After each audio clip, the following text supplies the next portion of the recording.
Hi, folks. This is a video presentation for those of you who have not worked with the TTU approach to musicology research projects in the past to kind of give you a sense of how we work with these.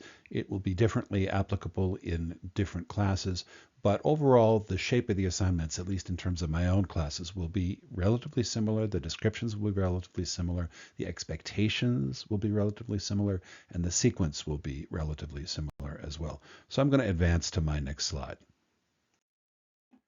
You can see here that if we go to the Blackboard site, on the left-hand side of that Blackboard window, we can see a window that says, a link that says Research Project.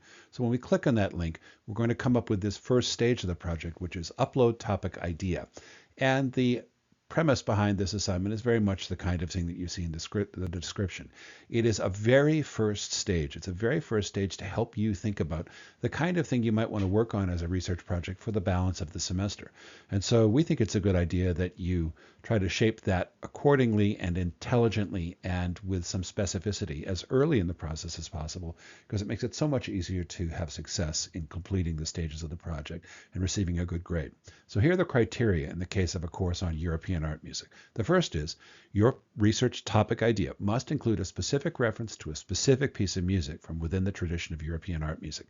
That might change. You might cite one particular symphony or concerto or opera or chamber piece, and then over the course of your research slightly change your focus. But you must begin with your first stage topic idea, with the idea of a specific piece.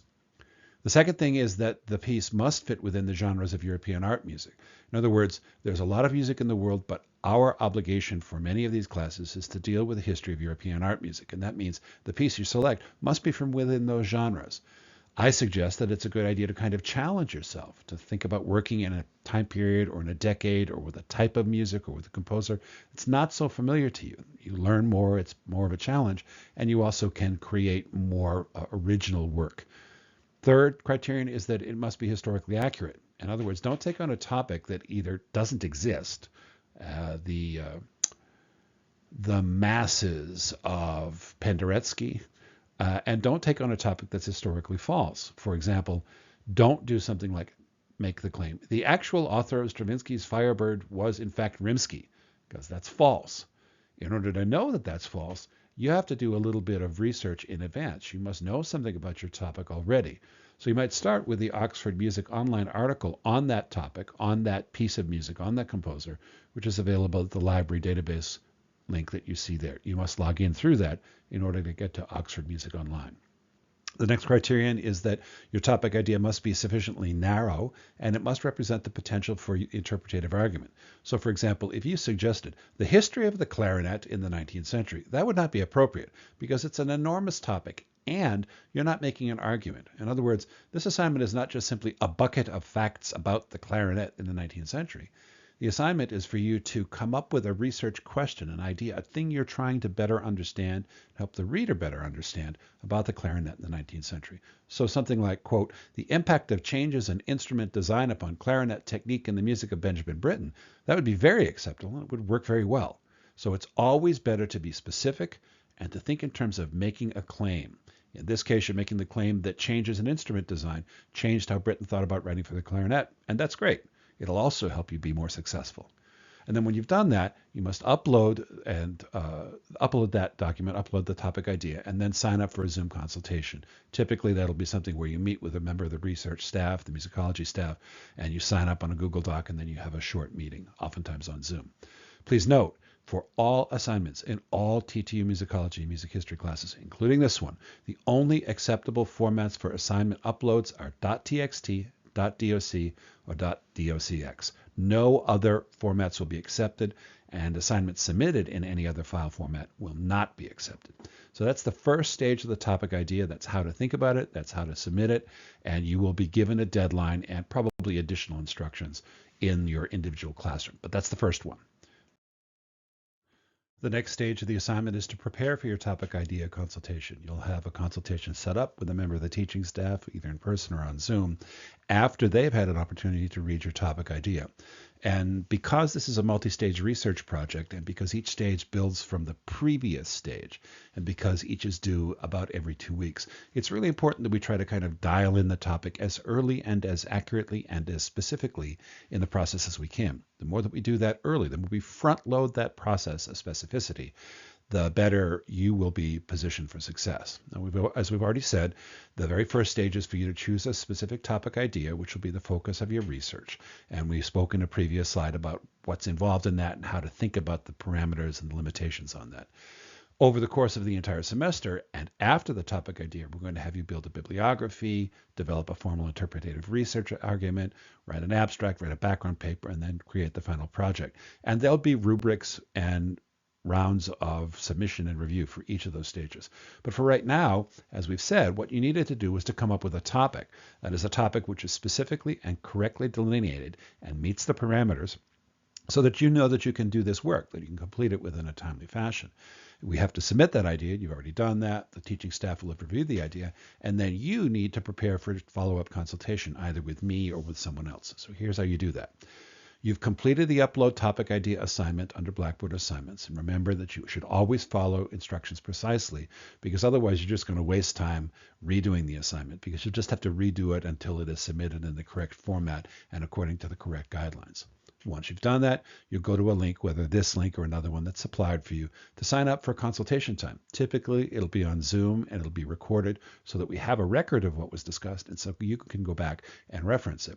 When you've submitted that sign up, you'll get a confirmation email, which will contain the Zoom link. So you'll go to the Google Doc, you'll sign up, you'll get a Zoom link, not necessarily the one you see in the slideshow, but one will be emailed to you automatically.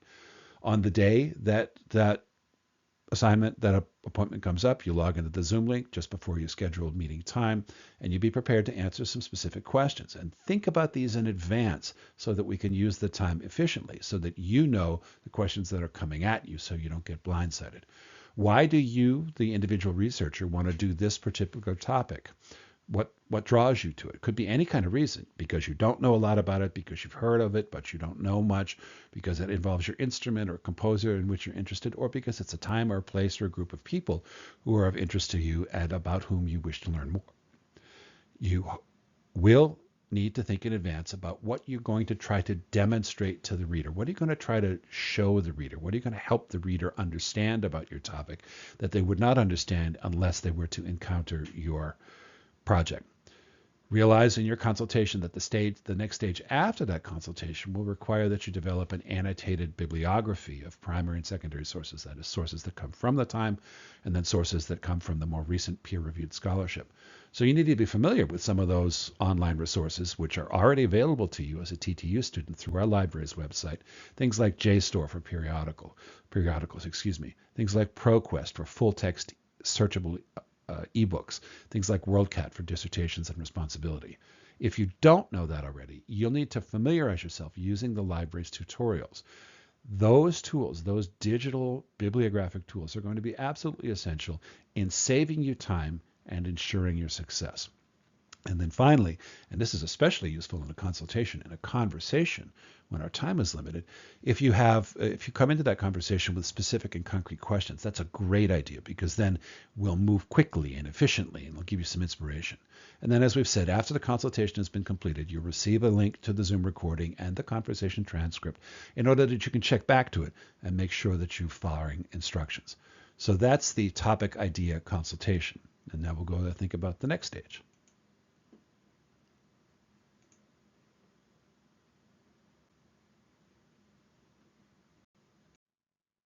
So you've uploaded your topic idea.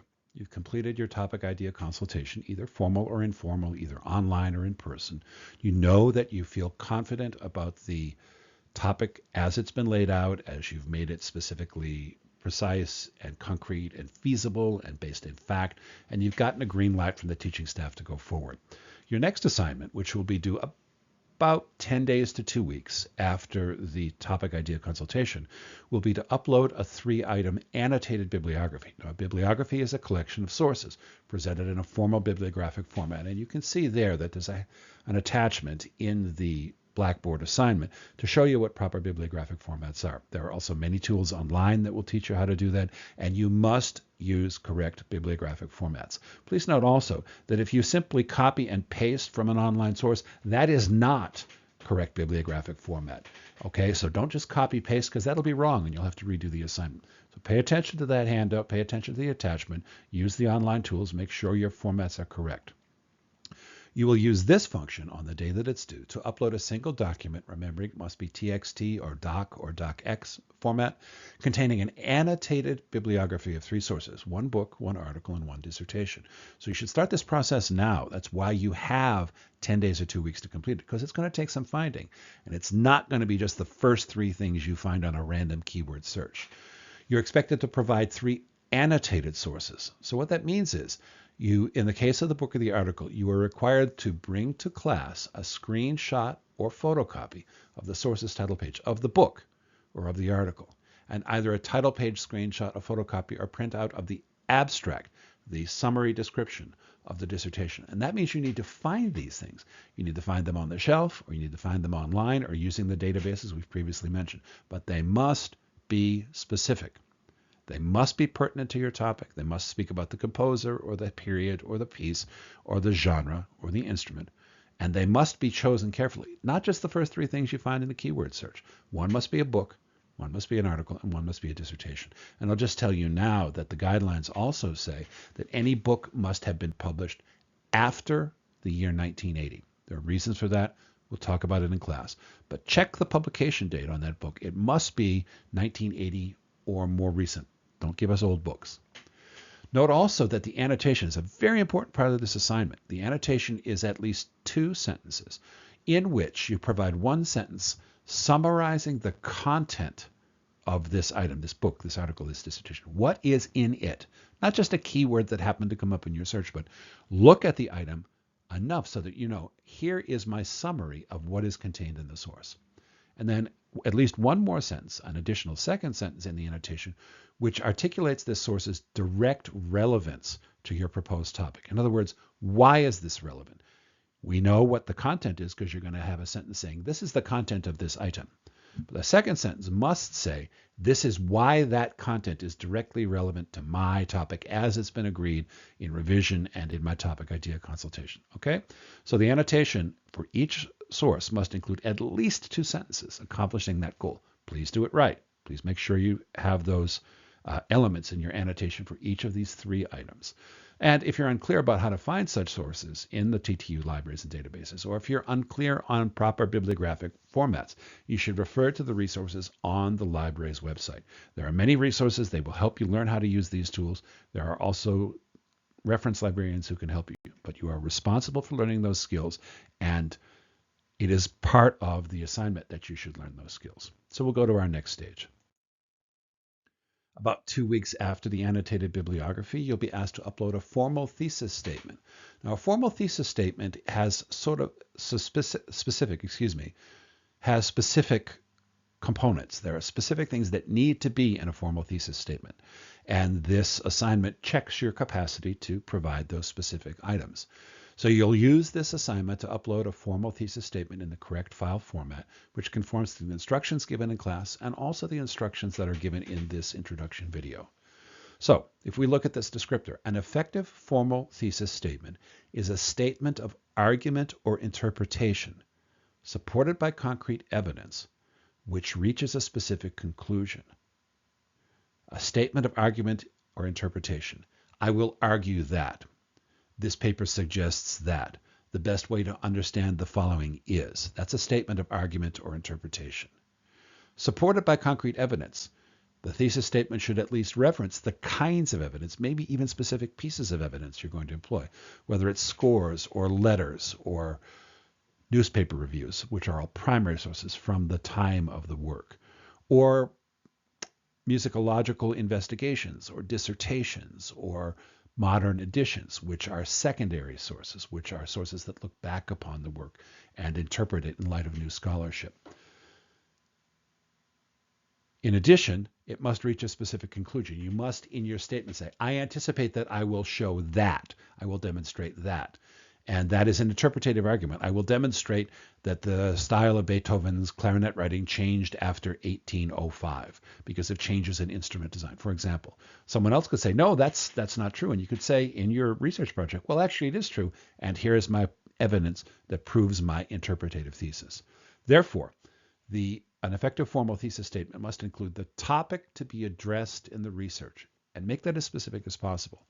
So, for example, Debussy as a topic is okay, but much better would be something like characteristic short piano works by Debussy. That is so much more specific. It makes your job easier because you know what you don't need to look into. It's only short works, it's only works for the piano, and it's only works which you wish to argue are characteristic of Debussy. Second bullet point, an effective interpretative thesis statement should say something about the types of evidence that are going to be employed, and again, as specifically as possible. So if you just say Debussy and his letters, that's more general than if instead you were to say Debussy's letters to Satie. That is more specific because now you don't have to look at all of Debussy's letters. You just have to look at the letters that Debussy wrote to Satie. And by the way, in that interpretative thesis statement, it is not sufficient to simply say, I will employ books, articles, and dissertations to argue. That is not specific. You are not citing specific pieces of evidence, and you are required to cite specific types of evidence. Finally, the preliminary inclusion that which you anticipate that you will reach. Now, that's probably going to change over the course of your research, but it is appropriate and effective. In fact, it's mandatory that you begin your research, even as early as this formal thesis statement, with a preliminary idea of what you expect to find. So 3 elements: the topic to be addressed in the research, as for example, characteristic short piano works by Debussy. The types of evidence you're going to employ to look at that topic, Debussy's letters to Satie in regards to characteristic short piano works by Debussy. And then finally, the conclusion that you expect you might reach. It may change over time, but you must begin by articulating it. I anticipate that I will discover that Debussy's letters to Satie and their discussion of writing for the piano may have influenced how Debussy wrote short piano works. Okay? You must submit it as an attachment to this assignment using the correct format. If you upload this formal thesis statement and it is not conforming to the guidelines, once again, you'll have to resubmit it. So that's the formal thesis statement. The next stage would be a revision of that thesis statement if it's required. Sometimes you need a little feedback. Sometimes you need your teaching staff members to say, well, this isn't working so well. What if you did this other thing? Please rewrite it and resubmit it. If you are told to rewrite and resubmit your thesis statement, that's not a problem, but you must do it. So if you're required to upload a revised formal thesis statement, this is where you do it. Note, you must make all corrections suggested by the teaching assistants or other teaching staff. And you must fix all other errors, even if a teaching staff member did not identify an error. If you upload a revised formal thesis statement and it is not actually revised, not actually corrected, does not actually follow the advice you were given, then you will receive no credit and you'll have to do it again. You're expected to complete that on your own. Please do not ask members of the teaching staff to hold your hand while you do that. I myself will grade those, and I will comment upon the revised thesis statement if it is necessary. Finally, you don't have to wait to receive a grade or comments on that revision before you proceed on your 15-item bibliography, which is the next stage. You can go ahead and upload your revised, you can have your consultation, you can submit your formal thesis statement, you can see the revisions, you can make those revisions, make those corrections, you can upload the revised thesis statement if that's been required, and then you can proceed to the 15-item bibliography, which is the next stage. You should start on that straight away, and that's what we'll talk about now. The 15-item bibliography, this is a larger scope assignment, takes a little more time. It's not any more difficult. It's kind of library work, kind of secretarial work almost, but it does take time. It takes time to find sources. So you should allow that time, and we will allow you that time. It'll probably be 2 weeks from the previous stage. The 15-item bibliography gets uploaded here. It's a bibliography. It is a collection of print sources totaling 15. You need 15 print sources, which are pertinent to your topic. So within that, please note that there's a line that says you must include at least 2 dissertations and 3 journal articles. but no more than 5 of either. So you must have books, you must have articles, you must have dissertations, but you cannot have 13 of one source and then 1 of each of the other 2 kinds of sources. They should be evenly distributed. Please note that the publication date of any books may not be any earlier than 1980. There are actually reasons for that. You might reflect upon, well, why is that the case? The reasons are good, and I think they're sound reasons, and I think you'll find it useful. So try to find the most recent scholarship. That's a hint. The most recent scholarship in books, the most recent scholarship in dissertations. Again, you should remember that no more than 3 scores may be included as part of those 15 sources. You may look at dozens of scores, but only 3 may be listed as part of this assignment of 15 items. In other words, you have to have 12 other items of books or articles or dissertations, right? A good place to start again is the Oxford Dictionary of Music under Finding Articles. You can find that on the library website. But don't wait to the last minute to use that online version, because sometimes it goes offline. So it's a good idea to try to, as with every assignment, try to front load this a little. Remember, very important, you don't need to only list items that are physically on the shelf in our libraries. You can also list items that you find through the databases called WorldCat and OCLC, Off-Campus Library Exchange. There are ways that you can get items, especially now in the digital age. So to find articles, books, and dissertations, you can refer to the assignments file, the database searches, which is attached to the assignment as it is now live on the Blackboard site. Remember, you need to type up your bibliography. Pay attention. These are small details, but they're really important. You make that bibliography alphabetical by the surname of the author or editor. So surnames beginning with A, and then surnames beginning with B, and then so forth. Alphabetical order. It must be correct. Use correct bibliographic format and then submit through the upload. Clear? So it's one list of 15 items, alphabetical by the author's surnames. Type it up, submit it through the website. Do not submit it late. It is important that you complete this in a timely fashion by the due date. A, so that we can grade it in a timely fashion, and B, so that you can get on with the next stages of the assignment. Don't be late. Remember that you must use correct formats and guidelines. You must do that, because if you don't, if you just copy and paste, or you're sloppy, or you have things out of alphabetical order, if you fail to follow instructions, you're not going to get credit. That's just the way it works. We'll go on to our next assignment now. Upload the topic proposal. Now, the topic proposal is a specific kind of writing. It's a format like a research essay. And there's an attachment there that will give you some ideas about how you do that. It's a fairly straightforward thing. So you might want to open that topic proposal, developing a topic proposal attachment right now, kind of be looking at that while I'm speaking. But this assignment here that you see on the screen will also help you. So a formal topic proposal expands upon the basic argument contained in the thesis statement, which you've already written.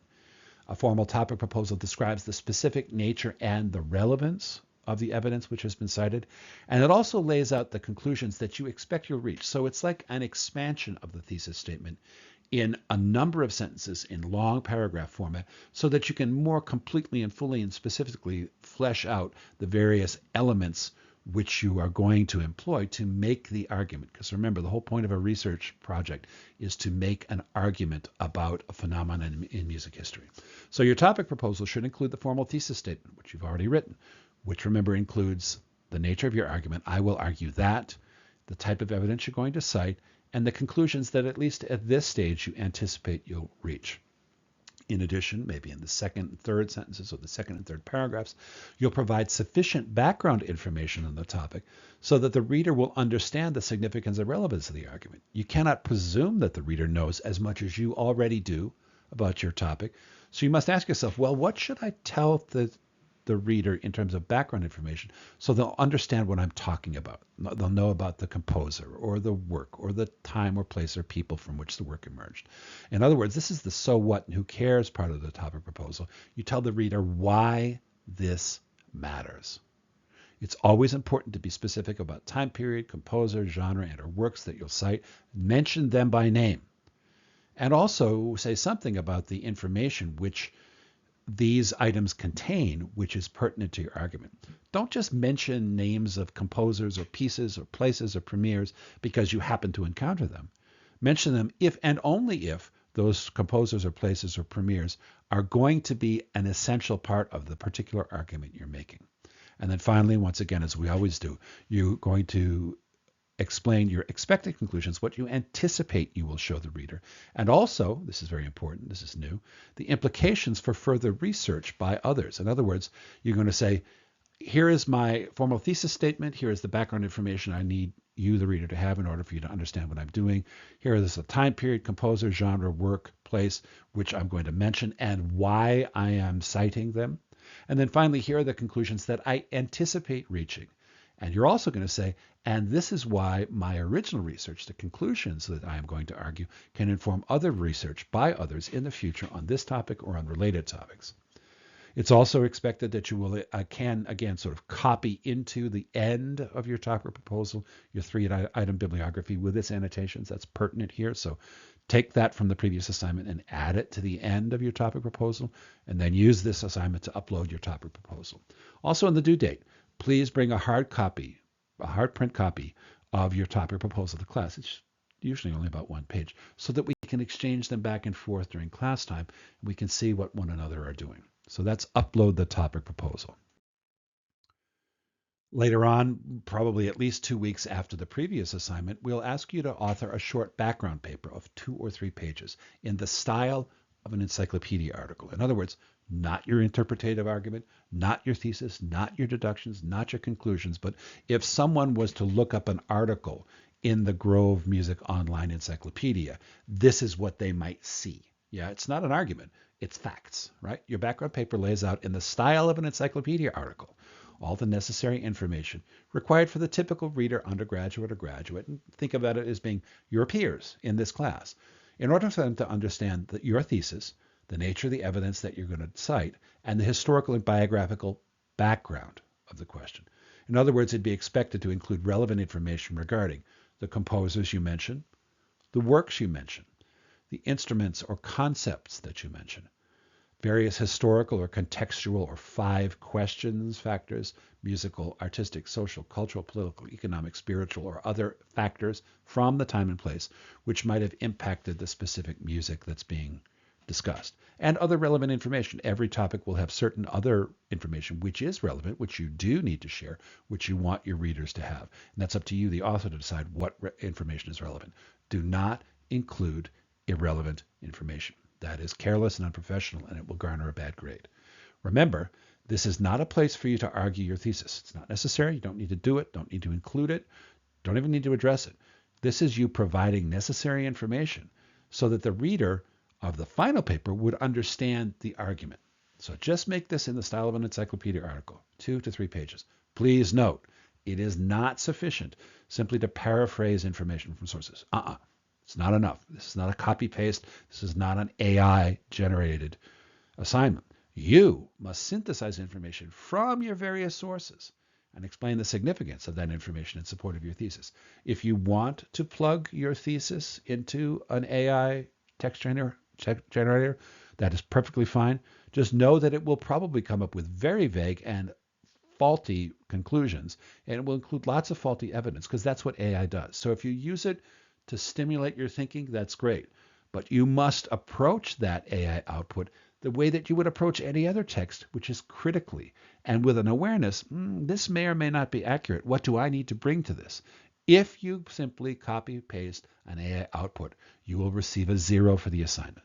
So you must be critical about AI just the way you'd be critical about any other piece of writing, because a lot of that writing is not very good. And if it's not very good and you copy paste it, you will get a grade that is likewise not very good. Near the end of the process, so we've stepped through a lot of stages. We've had an idea, we've come up with a formal research, interpretative thesis, we've come up with a 3-item bibliography, we've come up with a 15-item bibliography without annotations, we've come up with a 3-page background paper. So we've done a lot already by this stage in the semester. We've done a lot. We're actually kind of expert in the topic that we've been working on. And at this point, you're probably starting to have some ideas about the steps in your argument, the stages. I'm going to say this here and this here and this here. And some of the material you've created, whether it's the thesis statement or the topic proposal or the background paper, that may show up in revised form in your final paper. But before you ever start trying to write that final paper, you need to organize your thoughts. Like, in what sequence will I tell my reader which things. When do I make this stage of the argument? When do I make that stage? When do I introduce this piece of evidence? When do I introduce this other piece of evidence? So you do that with an outline, straight up bullet point outline. You've all seen what an outline looks like. You can find examples on the web. You might find that an AI generator helps you come up with an outline if you plug in all the information.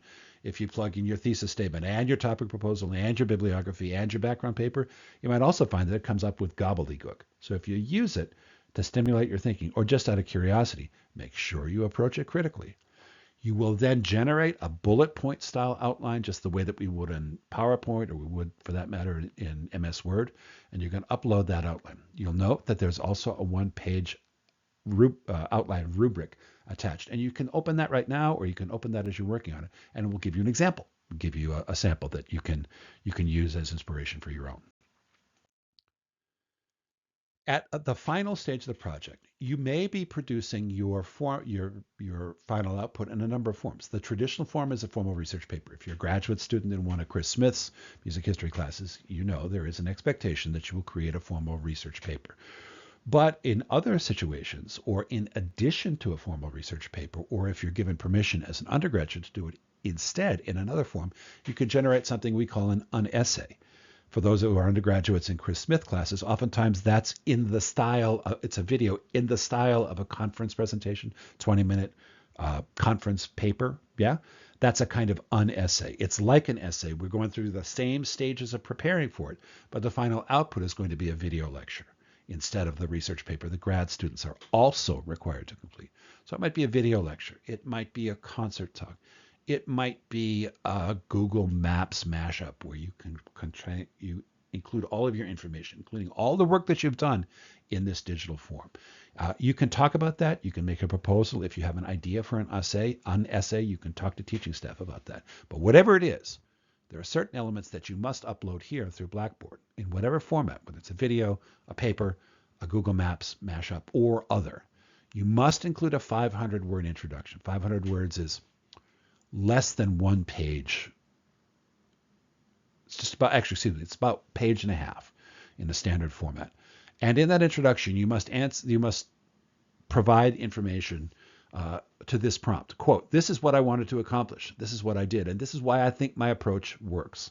So that introduction, it's like the note that a composer would put for a composer's note for new music, piece of new music, or maybe a gallery note that a visual artist might create to introduce a particular piece that's hanging on the wall in the gallery. An introduction, about 500 words. Also, please note that whatever the format of your essay, whether it's a maps mashup or a video or a research paper or anything, you must include a link to a version of it online. In other words, the essay must be accessible via that link. It must be somewhere on the web. It can be in a Google Drive folder with an unlisted URL. It can be in a YouTube video with an unlisted URL. But you must make it accessible, and you must share that link so that others in your class can reference it and benefit from your work. Remember, do not, under any circumstances, email your project to the teaching staff. Make sure that you test the link and maybe have someone else also test it. Yeah. So you're going to submit the link and this 500-word introduction. But the project itself lives somewhere on the web and you link to it. Finally, remember, as with all of the stages of this research project, if you miss the deadline, you lose points, If you miss the deadline, you lose points, and you forfeit the opportunity to revise. If you make the deadline and the assignment is complete and receives a passing grade, once it has been graded, you will have the option to revise and resubmit for a higher grade if that's what you wish to do. But that's only if A, it is complete, B, it meets all the expectations and receives a passing grade, and C, you make the deadline. If you blow any of those things, you can't revise, and yet you still have to complete the assignment. So do it right the first time, and get it in on time. And then the final consideration, if in your case you are asked to revise, or if you choose to revise, if you have the option, if it's on time, if it's complete, if it receives a preliminary and initial passing grade, and you are awarded the opportunity to revise, then you use this assignment to upload the revised essay. So use this assignment to upload a digital copy of your project. Again, if you're revising, remember that if it's a digital item, it must be somewhere on the web. and you include a fresh link, a new link to the revised version, and you say clearly, please use this link for my revised essay, yeah, so that we're not mistakenly going to the uncorrected version. Remember that in any format, regardless of the format, you must make all corrections which are required by the graders. In other words, you can't just do some of them. You must do all of them. If the graders give you 17 different things to fix in that essay, you must fix all 17. If you fix 15, you receive no revised grade. You got to do all of it, okay? All corrections must be completed in order for your project to be considered for regrading. Now, being regraded is not a guarantee of a different grade, right? If you revise it all and there are 16 or 17 more problems, that's not going to change your grade. That's not going to move the pin. But you are welcome and encouraged to revise and resubmit if you wish and if you have met the deadlines. I hope that makes sense. I want to emphasize here at the end of this video talk about the research project that this process is not intended to be scary. Some people are very accustomed to writing research projects. Some people are not accustomed to writing research projects. Our object, the goal, the thing we're trying to accomplish is to break it out into pieces, so that you do a section and then you do the next section which builds on the previous one, and then you build the next one. In other words, we try to scaffold these assignments in a kind of incremental, sequential fashion. At every stage, there's the opportunity to submit, to receive revisions, to have consultations. Meet your deadlines, follow instructions, complete the assignments as they are given, and you are on path for success. You can always communicate to the teaching staff over the whole course of the semester at each stage of this process. But please view this video and take this video seriously and refer back to this video if you have questions about certain stages in the process. Thanks. Good luck. I'll see you in class.